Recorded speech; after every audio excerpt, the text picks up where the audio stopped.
What's up, plant junkies? Jody here for another plant video from plantjunkiecreations.com. Today's video is going to be about the basic plant care of the Cissus amazonica. I'm also going to be showing you how to propagate this long strand. I would consider this another plant that's easy to take care of. It's unique in the fact that it has a silver sheen to it and pattern on the leaves. This is a trailing plant that likes to vine up and climb up anything that it's by, and it develops these finger-like vines that just grab onto anything it's next to. I have a bunch of these plants because they just take off during the growing season and they're really easy to propagate. I like to complement my other plants that grow on trellises or poles with this just to add texture and pattern. So the light requirement for this plant is low to bright and direct. It can tolerate both just fine. I like to keep mine in bright and direct light. So this plant likes to stay moist. It doesn't like being too soggy and doesn't like being dried out for too long. I would water this 2-inch pot on a weekly basis. If you have it in a larger pot, if you stick your finger down to the first knuckle and you feel dryness at the tip, that I would water then. Some signs that you're not watering enough would be crispy leaf tips or leaves falling off. Something I've noticed with this plant is it develops these little white balls, or clear balls I would say, that is misleading because when you first look at it, it looks like it's bugs, but they're not. It's just like the sap that it develops. And I know that through the research I've done on other plants that sap development is to attract ants to keep predators at bay. I'm assuming like aphids. These can attract aphids, but I've only had one case of that and got control of it pretty quickly. They do like humidity too. So currently I have my room at 59. Sometimes it goes down to like 50%, 45%, just depending on the day, but it does just fine. But I know when you're propagating and you put it in a propagation box and have that humidity in there, it just explodes. Hence why I'm going to be propagating this strand.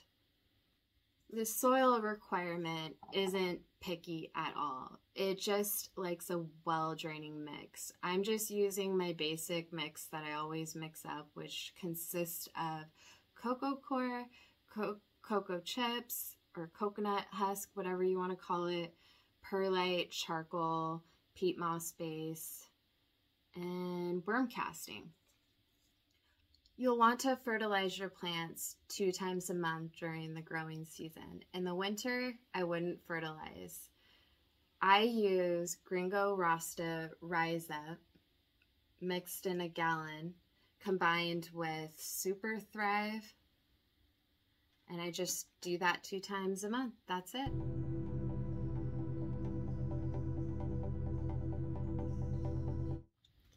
So when you're taking your propagations, you want to cut that lower leaf off because that's where the roots are going to develop, right here at this node, as well as at the base of this stem here.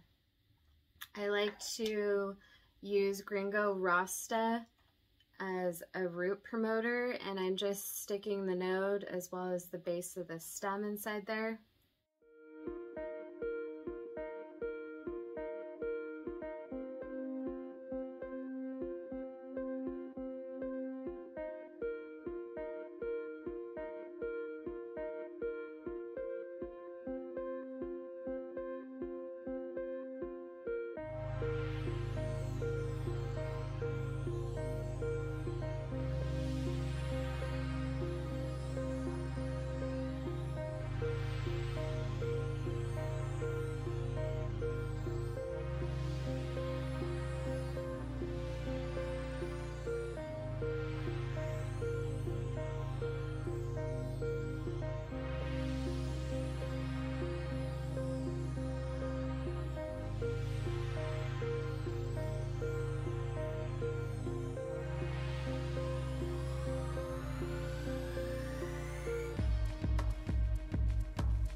Also, guys, don't be alarmed that if you check your propagations the next day that they're wilted.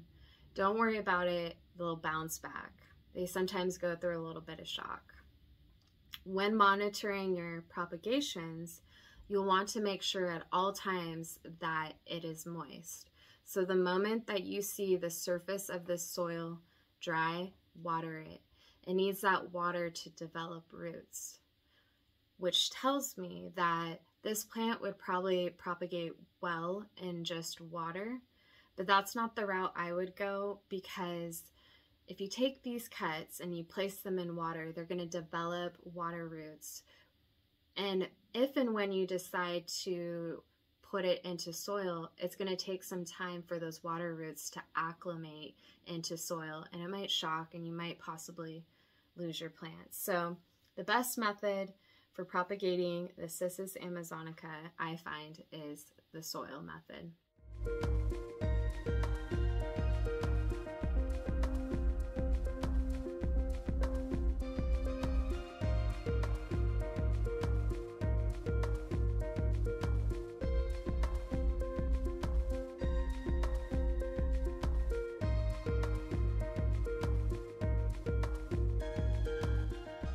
If you enjoyed this video, be sure to hit that like button. Also remember to subscribe to my channel if you enjoy watching plant caretaking videos.